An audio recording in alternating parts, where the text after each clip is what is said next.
Sangeeta, Prakash, yeah? So, no, it was I normally say it's all French, but this time I'll say all Brazilian Portuguese, yeah?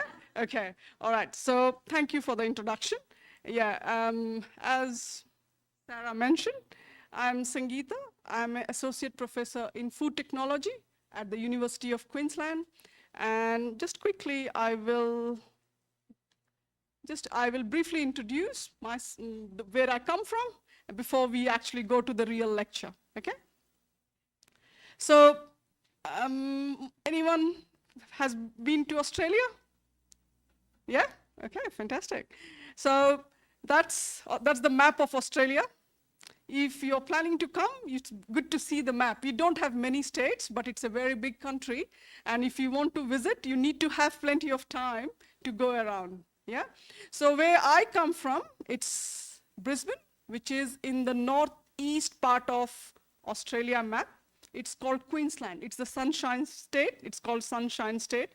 It has weather very similar to what you get here. Very tropical, so whatever fruits you get here, you will get there, so you won't miss Brazil when you come there, okay? And so the University of Queensland is located in Brisbane, and the other popular destination in Australia are Sydney, Melbourne. Some of you must be aware of this. So that's the University of Queensland. And we are covered 3/4 of UQ, University of Queensland, is covered by Brisbane River. So we have got access to our university via train, via ferry, as well as via bus, okay? And so it's a very multicultural country. And also we have a very multicultural population. If you will come, I have students, no one from Brazil. In my coursework, I have students from Brazil, but PhD students, I have the closest would be from Ecuador. It's in South America, right? Yeah. So she actually was a 3D printer. She did a lot of work on 3D printing of meat. I'll be showing some of the videos and some results we got from her PhD work in the slides. So we have a total student population about 55,000, out of which 20,000 is from 137 different countries. And we have good amount of undergraduate population as well as postgraduate population, and we have a staff of about 7,500. At UQ, we have 6 faculties: business, economics, engineering, health and behavioral science, humanities, faculty of medicine, faculty of science. I'm with the faculty of science. Research institutes, all places have research institutes. So some of the research institutes are AIBN, bioengineering and nanotechnology, health-related, or Institute of Molecular Bioscience, depending on the research work I do. I collaborate with researchers in these research institutes if there is a need to. Currently, I'm doing some work with IMB on cold plasma, which I mentioned to you earlier. So in terms of global ranking, we are number 14 in food science and technology in world. And within Australia, we are number 1 in food science and technology. And you can see the other groups like agriculture, biotechnology, they are number 1. They're the Australian leaders. A little bit about myself. As I mentioned, I just became an associate professor last year. And I am in a teaching and research position. So which means I have to do teaching as well as research. So 40% teaching, 40% research. And my research focus is processing, oral and gastrointestinal dynamics of complex food systems. And in teaching, I do food sensory and structures, and also I do functional food. So my experimental approaches includes all the processing devices we have, like including my PhD was on ultra high temperature processing. And we have homogenizers, processing device, 3D printers, tribology, rheology are some of the techniques which we used. We use a number of technology, and also we ended up by doing sensory, and also sometimes we do the gastrointestinal digestion. Mostly our research fundings are from Australian Research Council. I was also associated with United States Food and Drug Administration, so for which I was here in the conference in Iguazu Falls. I'm not sure if I'm saying it right, but that's where I was. And then we have got other innovation connection grant. Then I do a lot of consultancy for Nestle on dysphagia related diets. And aborts. These are some of the big pharmaceutical companies who sell dysphagia-related food products. So I do a lot of consultancy. Basically, I operate as a third-party consultant. So I just give confirmation from what they have obtained in the labs. My H index currently is 48 with more than 200 publications. And I would like to publish more. So, but yeah, some of my research, ongoing research at UQ are plant-based. These days there's a lot of push for plant-based, and my current focus is plant-based. And I did my PhD with dairy, so that's my child. I always do some kind of linking between plant and dairy, okay? So, and then there is plant-based meat, plant protein extraction using enzymatic hydrolysis, 3D printing of plant-based composite gels, and plant-based Pickering emulsion. So I do have other projects, but mostly with my PhD students. These are my PhD student projects. With my master students, I do some proof of concept kind of work, which I then lead to do my PhD work on that. So one example of one of my PhD students who is currently working on multi-component 3D printed food products. So the main objective of this particular project is to make sure that we print protein, we print fat, we print carbohydrate. And then depending on the requirement of a dysphagia patient, we can manipulate how many layers of fat, how many layers of protein, how many layers of carbohydrate we get. So we can print so that we can cater to a dysphagia patient who needs 10 grams of proteins in breakfast or 20 grams of protein in his lunch. Okay? So that's mostly doing a customized printing. And what we are trying to do is to try to develop different grades of dysphagia diet, so that, if you are aware of dysphagia, these are people who have problem swallowing food. There is not good coordination between their tongue and swallowing. So as a result, they have problems. So they just need to swallow the food. Okay, but sometimes they need some help, sometimes they do not. So for these people, we definitely need only soft gel kind of food product. And there are different grades. Some can handle grade level 1, some can handle grade level 2, and this varies depending on how hard they are, okay? So that's what we are trying to achieve through this project. And you can see here, this is the food ink, and this is the model we printed, and we use a dual nozzle 3D printer. And this is a oleo gel we have made using sunflower oil. And that's the pea protein isolate we are able to print. And this is the potato flakes, the carbohydrate which we printed.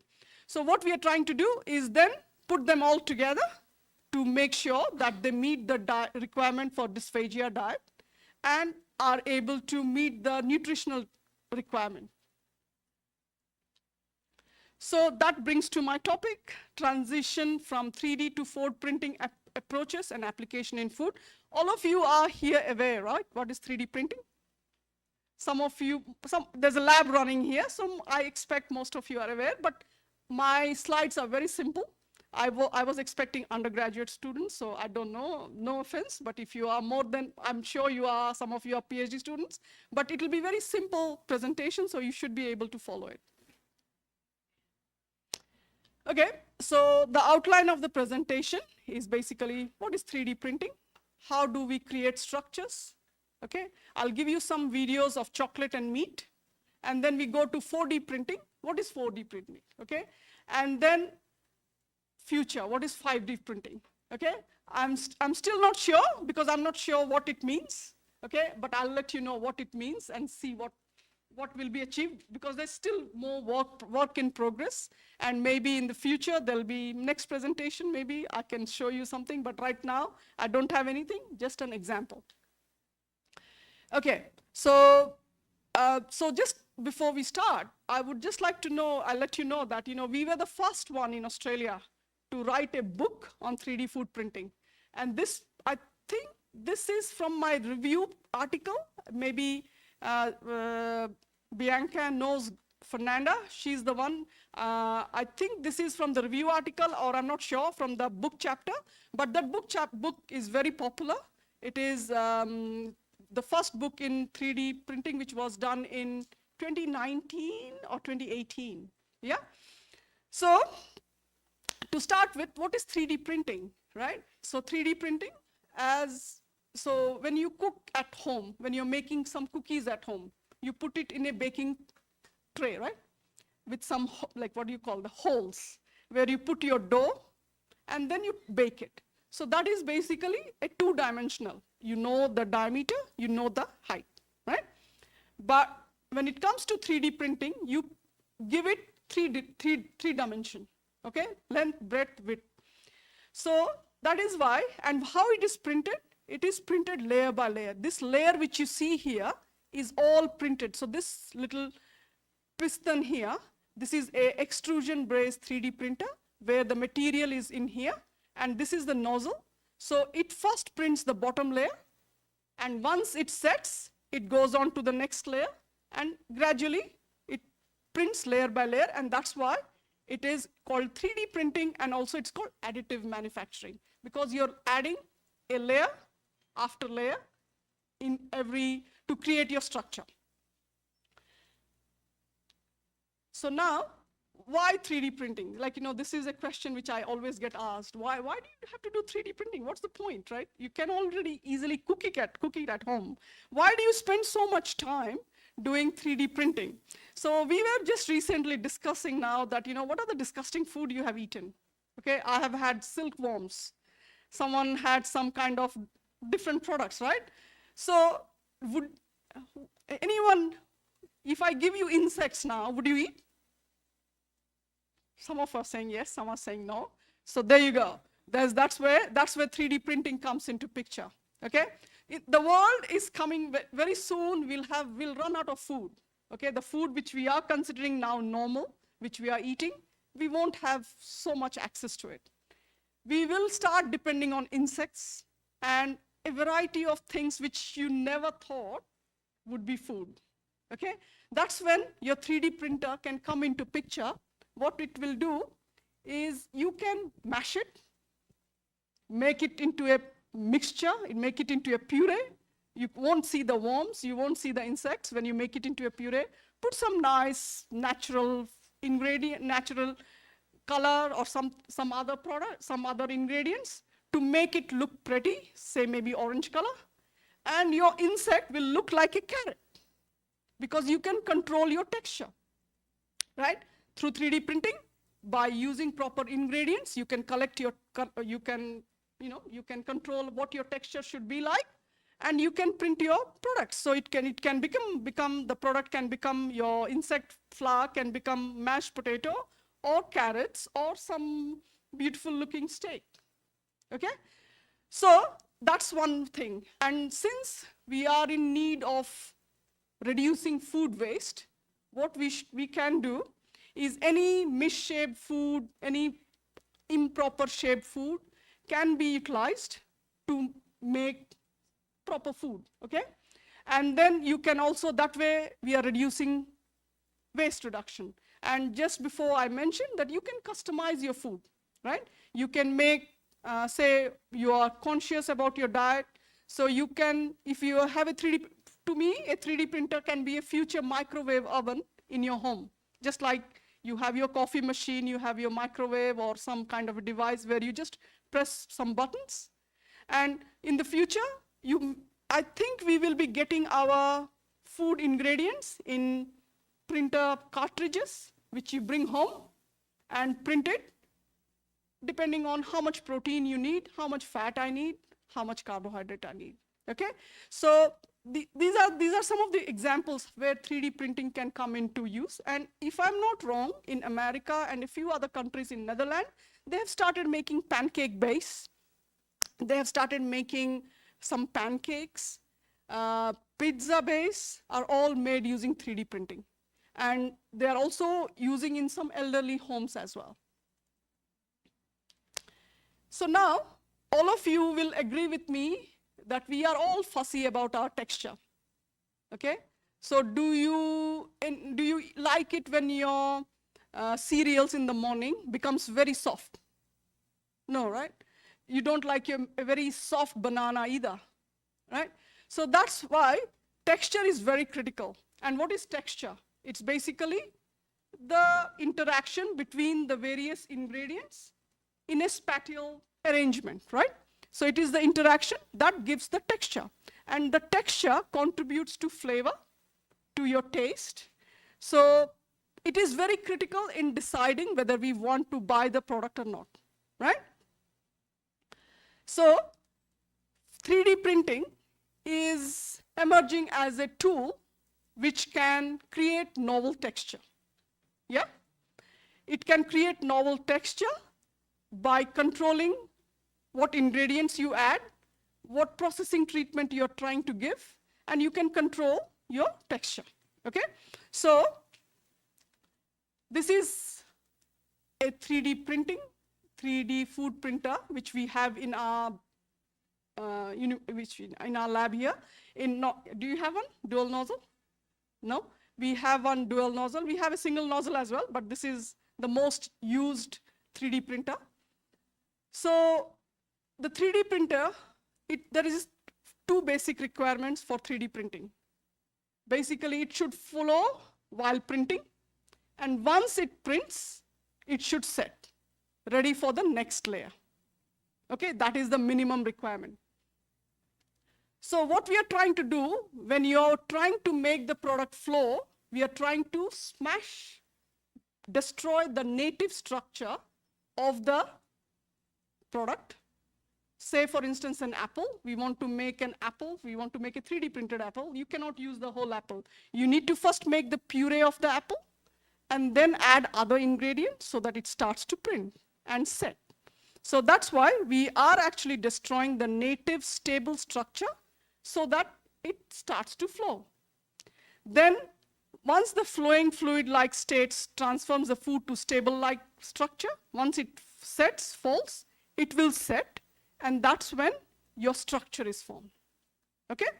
And then it solidifies, creating new structure, and which are preserved and which can be consumed right away, or you can do some post-treatment to consume it. So when it comes to three-dimensional food printing, these are the stages it follows. So you want to make this Apple phone logo. You can first use a model to create this model using any software. There are plenty of free software available like Tinkercad, SketchUp. You can create that and then create a STL file. Okay, those who are dealing with 3D printing, they understand what a STL file is. Okay, it sounds very fancy, but it's not. You just create the model and you save it into a disk. It saves as a STL file. Okay, then once you create the STL file, you need to use a slicer. So why this slicer is used is basically, I told you right in the beginning that 3D printing does layer by layer printing, right? So you need to slice this model into layer by layer. Okay, so how much is layer going to be? How much is the length? How much is the width? How much is the height? So you need to make sure that you pass it through a slicer utility so that you break this model into several layers. Okay, and that is what you feed to your 3D printer. It's just on a USB key. It's right at the con side here. You attach the USB key and run the program, and your layer by layer, the model which you have fed is printed into the food product you have designed, you are wanting to create. Okay, so that's why it's called, that is how the 3D printing works. And it's like, even an undergrad student, say honor student in my lab is able to understand what 3D printing is and able to do a product within 6 months, okay? So it's very, very, very easy. So like I said, it's the future print and eat technology for the future generation. So, some things which we never expected, we are able to do it now. So in a few years' time, maybe this could be a future microwave in your home, okay? So you can print your customized food. Now, I have got some videos. I just wanted to run it so that you see. So the first one is basically your chocolate printing. You have seen printing before?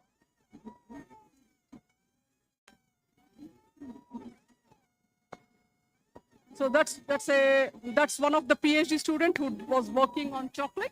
So he did this printing. Okay, I'll just stop this one and I'll show you the other one.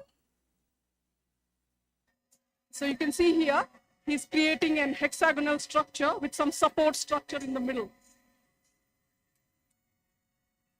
And you can see we have a fan at the side. You can see the fan.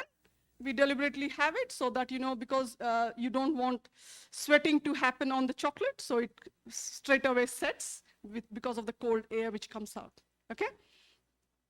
So the next one is the 3D printing of, oh, sorry.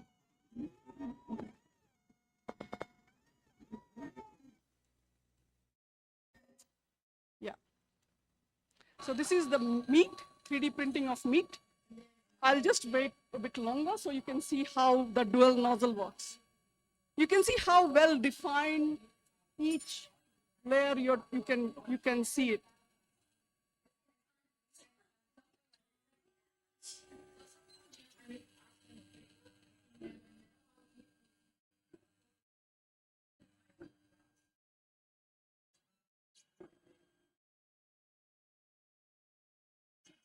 So this is the fat.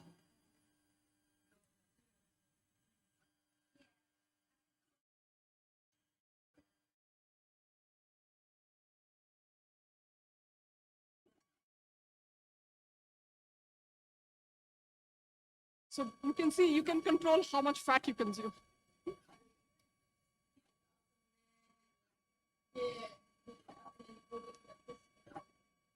Okay, is that enough?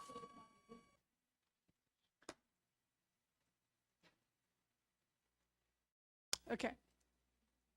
So now, coming to 3D food printing, remember I have to talk about 4D printing, right? So I just want to show you a little bit about 3D printing, which you saw, and just explain a little bit of 3D printing. So 3D food printing, this is also created by my student. She created, when you eat a steak, you have marbling, you can see the fat in between. So you can see here, the fat in between, okay? So we use some hydrocolloids and other material which are needed for it to be printed. And this is with surimi, which I did in China with one of my students. And this is with dairy products, not my work. This is chocolate, which is my students' work, okay? So 3D food printing creates structure with precision. You would agree with me, right? When you saw the pictures, other pictures, you can see it creates very precise structures, okay? And then you need a good understanding of food material properties, printing parameters, and post-processing. So you need to have a good understanding of how your product is going to flow and when will it set, the ingredients which are there, will it set, ready for the next layer. And also you need to know what is the purpose for printing this surimi. Am I going to boil it for eating? Am I going to eat it right away? Or what should I be frying it after printing the material? Okay, so we need to take these all into account when we do what is the objective of our work, which is pretty much all your supervisors would be saying you. Try to be clear on your objectives, right? So we need to know the objectives so that we can have a good printed material. And then you should know the physiochemical attributes of the food and the precise parameter control. These are all critical. If you want to create some unique structures, unique texture, you need to have a good understanding and you need to control. Okay, so 3D printing technology focuses only on static structures. Okay, basically what you get here is basically static structures. When you cook it, it's not going to become a different color. It doesn't change, right? It is static in shape. That is what you get. So 3D printing creates static structures. Successfully, we can print many. These are a few examples from my research, but all over the world, people have been doing so much work on 3D printing. So you can see them printing anything, basically, right? So now, chocolate is something very easy to print. Has anyone tried here printing chocolate? No? You should try. Okay, so printing chocolate is very easy because it melts very easily. What happens when you put your chocolate in your back pocket? It melts after a while, right? You take it out and it's all crushed. So it's very easy to melt chocolate, and when it sets on the platform of a printer, with little bit of cold air, it sets. Okay, very easy. That's why it's very easy. Although it's very easy, but if you want to create good quality chocolate using 3D printer, you need to know how to control your crystallization. Okay? What is the flow behavior? So that's how we determine what is the flow behavior. We also use differential scanning calorimetry to determine the thermal profile. Okay? We use, chocolate is easy to print, is easy to flow when you use little bit of magnesium stearate. Okay, the flowability, otherwise there will be some clogging. So it's good to add a little bit of magnesium stearate so that it flows very easily. So these are very important properties which you need to determine, so you know that your chocolate is showing shear thinning behavior, and you need to know what is your, when you do chocolate printing, you cannot just do completely melt it, because we use chocolate powder for our work, and we want to make sure that the chocolate powder doesn't melt completely, because if it melts completely, there is recrystallization, okay? And if it's controlling recrystallization is very difficult. That's why we made sure that we melted it to a point where there are some nucleus left, so that the crystallization happens, and no blooming effect happens after the chocolate were produced. So we saved some of these chocolates for a period of time, and we did not see any blooming effect. That's because of the controlled crystallization process. So now, this particular, in this particular study, what we did was we created different internal structures like honeycomb, star, Hilbert curve. And what we used was different infill percentage, 5%, 30%, 60%, 100%, right? All of us enjoy chocolate, right? Very few people in the world do not enjoy chocolate. They must be strange, okay? So we all enjoy, but sometimes we feel guilty after eating it. After eating a whole block of chocolate, oh gosh, why did I have so much, right? So if we have low infill percentage, 5%, then you see it's so many gaps. So we are not actually eating a whole block of chocolate. We are eating some little quantity of chocolate, which gives us pleasure. At the same time, we are not eating too much calories, okay? So what happened was, as we increase the infill percentage, we also determine the hardness using a texture analyzer. You can see as the infill percentage increases, the hardness increases, okay? And also, you can see with different internal structure, the hardness is different. For instance, Hilbert curve has a hardness of 3.5, star has a hardness of 9.2, honeycomb has a hardness of 12.4. So there is a significant difference in the hardness. So that's why 3D printing can help you create structures with different texture, right? So this is, you can see here, there's a difference. And we also compared these with the cast sample, where normally what is traditionally used is a cast. And you can see here, the difference is so significant between 100% cast and 100% 3D printed. You can see there is a significant difference. So this gives you an understanding that how you can control your structure, your texture using 3D printer. Again, meat, not easy to print, right? So we tried to create this by making a paste of the 3D, what's it called, minced beef. Okay, we bought the minced beef from the market and made it into a paste. We added little salt, we added little hydrocolloids, and you can also add some enzymes if you want some cross-linking to happen, but we did not use any enzyme in our study. So we just use salt, fat, lard, which is the animal fat, and some hydrocolloid, and made it into a printable 3D meat, 3D ink, meat ink. So because it's a fibrous material, it's very hard to print. We need to make it into a nice little paste to be able to print. So what we did, again, fat. It's not easy to print fat. And if you print it, if you put it in room condition, it'll again melt, right?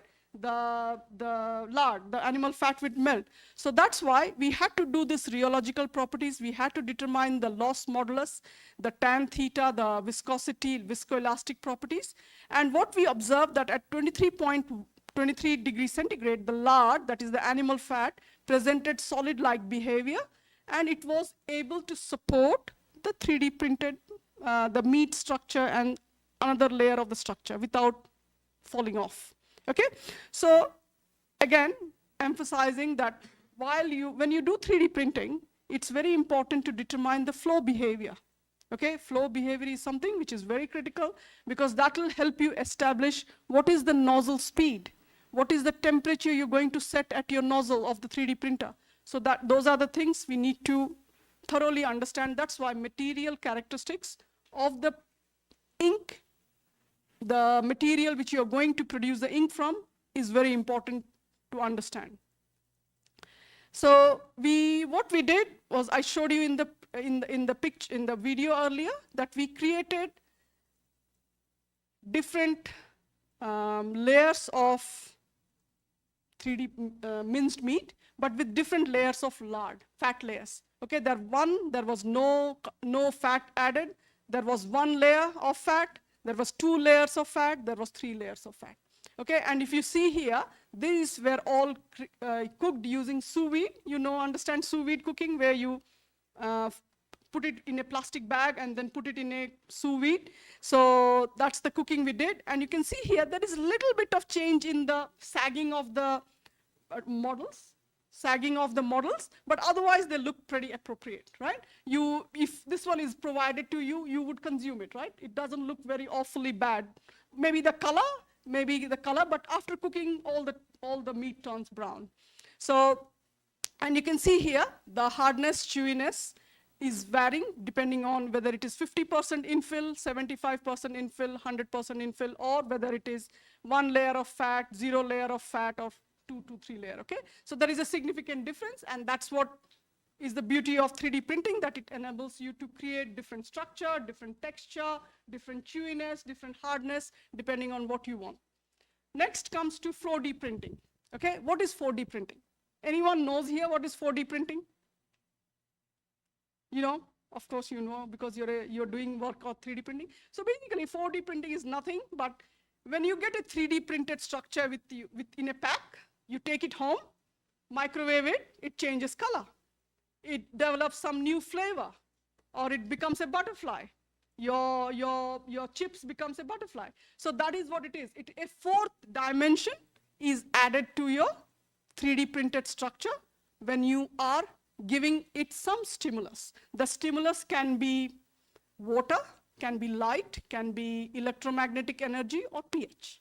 So these products, they were all flat. This is like some pasta. This is like cannoli. You consume cannoli here?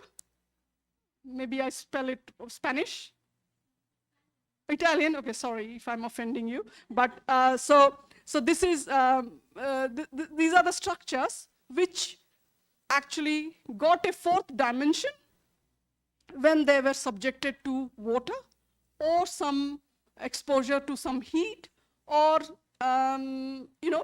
change to some structures. So let's discuss more. So how this is possible? How do you create a structure which changes, which becomes different when you take it home and subject it to some cooking, some processing? So what's the difference is in 3D printing, we are using one type of material. But when it comes to 4D printing, fourth dimension, you need to be smart enough to use smart materials. So what smart materials? The smart materials are food ingredients, but they behave differently. They may not be absorbing water. They may change color when exposed to water. So these are the smart materials. They're still food ingredients, but they're materials with some unique properties which enables us to create these kind of 4D printed. Say for instance, this particular 4D printed, these two are different type of materials. And when they were printed, you can see here when they were subjected to a stimuli, the petals rose, the middle bit was still stable. Okay, so these are called anisotropic materials. So they have different properties at different points of time. Okay, so if you want to create 4D printed materials, 4D printed structures, you need to be very careful with what material you want to use. So most of the food products we are generally are anisotropic. Anisotropic means they are different points have different characteristics. Okay, and they are hydrophilic. They absorb water, right? So they are all entangled to create a structure, and when some stimulus is applied, there is a difference created, as a result of which it starts to shrink or it starts to expand. Some changes happen, okay, and that is the 4D printing. So in food environment, it's mostly boiling or frying, something like that, okay, so that causes either expansion or shrinkage. So these particular authors, they started off by taking some mold, like flour, right? If you want to make some dough, you make some dough, and then they just made some grooves in there manually, okay? Just using some knife, they made some grooves. And what they did was when the grooves were made, when they were hydrated, it curves much closer compared to when it is dehydrated. Dehydrated, it doesn't shrink that much, but when it comes to hydration, it shrinks. Okay, so that's how they got the idea that by creating grooves, you can create different structures. You can give it a fourth dimension. When it goes home, when you're doing some treatment, it changes to a different structure. So you can see here, so just by creating these grooves in a dough, they could make it into a curly structure when they were boiled. Okay, this is basically using a single homogeneous material. And here, what they did, they created different angles of grooves, 0 degree, 10 degree, 20 degree, 40, 90. And in this case, they added different depth of the grooves. Okay, you can see here when they were dehydrated, 0 degree bend this much, 10 degree bend in a different way. And you can see they are all different, right? Same here with different groove depth. With boiling and with hydration and dehydration, they behave very differently. Okay, so that's what I'm trying to emphasize. And then again here, if it is only single 2 layers without any groove, when you boil it, it doesn't do much bending at all. But when you are forming 2 different layers, like plain dough with some grooving curls like this, when it's dehydrated or hydrated. When it is composite food material, like plain dough and egg white, you can see here with some grooving, they bend differently. Same goes for plain dough with oat fiber dough. Okay, you can mix and match what you want to do. So the same exact principle was used to make this cannonelli, okay, and as well as this tacos. Okay, so you just bake them, you're exposing them to some heat, they come closer, okay, and they form the cannonelli you want. And then taco also, you can sell it. One of the advantage you can see as a food manufacturer is you can sell it like this, but when you take it home and make your taco, you can put it in the baking tray, it becomes like this, right? You don't have to buy a pack with like this, and some, when you go home, some are broken. But if you buy something like this, the packaging is very easy. The truck drivers are very happy because they never get any complaint about broken pieces of tacos. So this is an advantage of 3D printing, okay? So these are the structures you can create, like, these, if, for instance, in this case, all the black marks here have got a material which doesn't absorb water. So what happens when you put it in water? Those are the places which doesn't expand. The rest of the bits expands. So therefore, you get very unique designs when you treat it to a different condition, okay? So you can see here, you can create so many different models, and you can use your layers like cellulose fiber, you can use starch, you can use gelatin, agar, whatever you want to use. You should know what you want to achieve in your 3D printed material and later on the 4D structure, and accordingly you can design. And it sounds very simple, but it's not very simple. You need to take into account all this mathematical calculation. You need to understand how your material behaves. Only then you can make all these products, okay?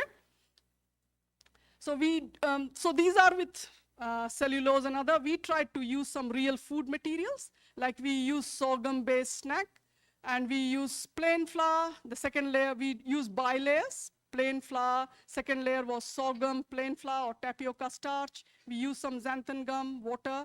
And you can see here, as the percentage of sugar, this is the same percentage of sugar and butter we used, you can see they're bending to different angles, okay? So it's mostly to do with evaporation. When evaporation happens, there is holes created, and in these holes, the sugar or the butter melts and fills the hole. As a result, they don't expand. That's why as you increase, there is less difference in structures, but at smaller levels, it is doing some changes in the angle. Same this one, it shows the difference in the bending angle for with water and control, and different percentage of sugar and butter. So we also did some 3D printed beef snacks. Okay, it's the same student who worked on the beef patty earlier. She did some beef snack. What we did was we actually 3D printed the structures. These are all dried products, but we created simple snacky type of beef snacks. And what we did, we just nothing added, just salt and pepper was added to it. And what we did was we just used different infill density, 25%, 50%, 75%, and we used different structures, and we subjected them to freeze drying and hot air drying. And these are the different structures. You can see there is difference in bending angle, right? You can see there is different with grid structure and honeycomb structure and star structure. You can get different honeycomb, different bending. And what we noticed was higher the infill density, the lower is the bending, okay?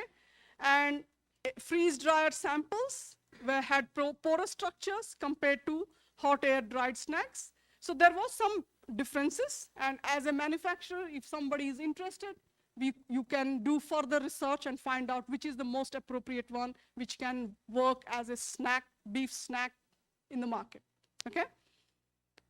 Now, this microwave heating, as I mentioned earlier, so soy protein isolate, microwave can be a stimulus. So soy protein isolate is easy to print. We just had to add some hydrocolloids, and we looked at the rheological characteristics, and we're able to create these structures, okay? And 3% was the best structure, which held its shape very well. And what we did was we subjected this to microwave heating. And what we noticed that when it was subjected to heating, it generated some novel flavor compounds, okay? So it is 3D printed and with vanilla in it. And when it was subjected to microwave heating, a stimulus, it created some unique flavor. So this is basically what you print something, but you generate the unique flavor. That is the fourth dimension when you bring it home for cooking and eating purpose. Okay, then this is the color change. So what we did was color change of 3D printed products after printing. So we used anthocyanin, which changes color as a function of pH. And gelatinized potato flakes were used at different concentration. And gelatinized anthocyanin-rich purple sweet potato powder, sodium alginate, all these ingredients were added together to print some material. And what we observed was anthocyanin made the mashed potato appear green at alkaline condition, purple at neutral condition, and red, almost red when it comes to acidic. So this is the change in color when you bring home. This is the fourth dimension. So you can either have a change in color or a change in shape or a change in the flavor or some other compo aspects as you do your fourth dimension. Okay, this brings me to my end, which is 5D printing. What is 5D printing? Is basically, earlier you can see the nozzle is moving, the platform is moving. Now they're making this platform also move in different direction. Okay, so we'll have to wait and see what can be achieved using this 5D printing, or it's just a little funny thing which will not produce any further results than what is 4D printing or 3D printing producing. Okay, this is something for us to observe in the future. So to conclude, there is a lot of potential in 4D printing, in consumer attitudes, the demand for novel, customized food and personalized nutrition. So there's plenty of scope. We need to do more work and come up with more novel and try to convince. The most important thing is convincing the industry to take up this technology. At this stage, they are still saying it is very slow. We are not able to achieve much. And because if you want to print intricate structures, it will definitely slow the process, right? So that's why it will take some time to convince the industry. So once they are convinced, then I think this will be something which will be incorporated in our industry as well as in our homes. Okay, these are some of the references I have followed, and these are all my student postdocs from various parts of the world who do this amazing work for me to present in front of you. Okay, thank you very much, everyone.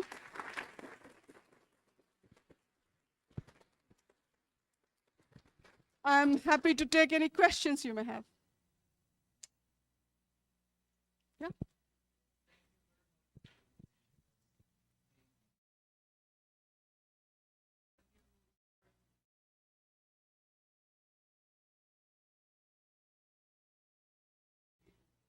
Mm-hmm.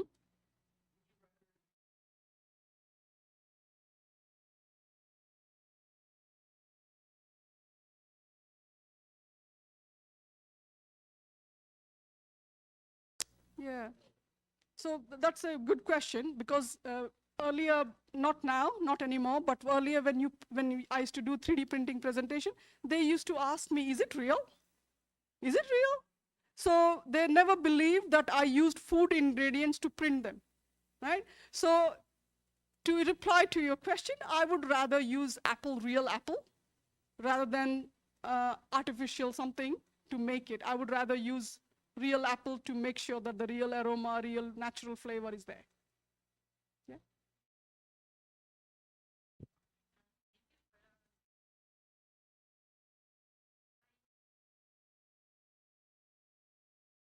Mm-hmm. It's not an analog, it's a meat. It's beef, it's beef. I have a student currently working on plant-based meat, but this is real meat. Yeah.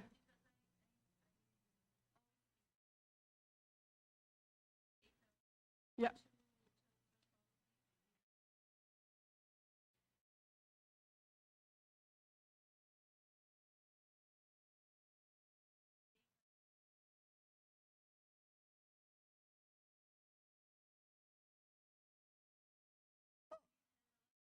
Yeah, yeah. So I think you need to read some papers. There are so many papers which has come up where you can actually take some plant ingredients and introduce some steps to it, which will make it gives it a fibrous structure. And also you can create your fibrous structure using cysteine and a few other proteins, and you can insert it to your, this one. There is a person in Taiwan, they have made this particular plant-based meat, and they have introduced fiber using filaments. They have created filaments of fiber and introduced into their plant-based meat. So plant-based, yeah. It's all plant-based, 3D printed, or you can use, because these fibers are very thin, so they are all together using the 3D printer. And sometimes there is an instrument called in Netherlands, which it's not coming to me, but it can create fibrous structure because of the shear force it introduced. It can create fibrous structure using plant-based ingredients. You know, plant-based ingredients, so the major problem with plant-based ingredients is its solubility. You know, the proteins are also not soluble, right? Solubility is a big concern. That's why there is so much work going on, how to improve the solubility by enzyme treatment and other treatments. So that's why it's easy to create fiber structure when you use the flour of plant-based material, because there's so much cellulose, lignin, and all those in there, and that is fiber, right? And you can modify it using some kind of shearing to create the fibrous structure. Yeah. Yes. Yes.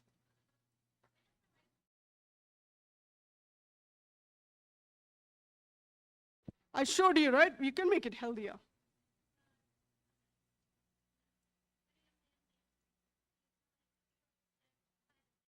Yes. Mm-hmm.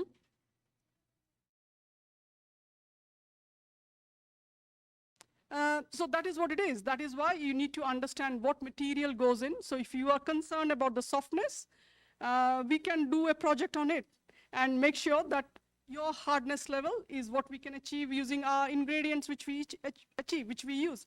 And we can use different ingredients. Like I said, the plant-based material, some fibrous structure can be introduced that will harden up the structure. Okay, it can be customized. That's why it's called customized printing. Okay, yeah. Yeah, someone else was raising their hand.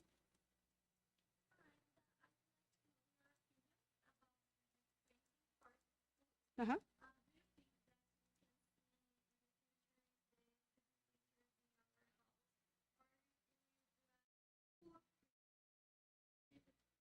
Um, so with like, you know, with printed, it could be mostly like, you know, it can be both.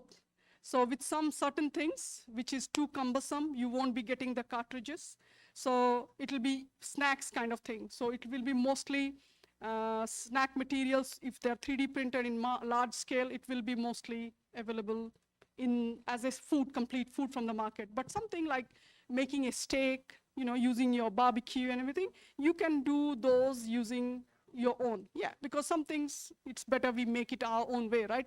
If we go to different countries, we all have our unique style of making the barbecue, right? Some cook it very, very much, some cook it less. So that's some things definitely using our 3D printer at home, and some maybe mass production like snacks can be available as food right from the market.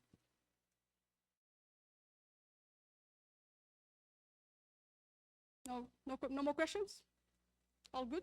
Thank you. Thank you for your attention.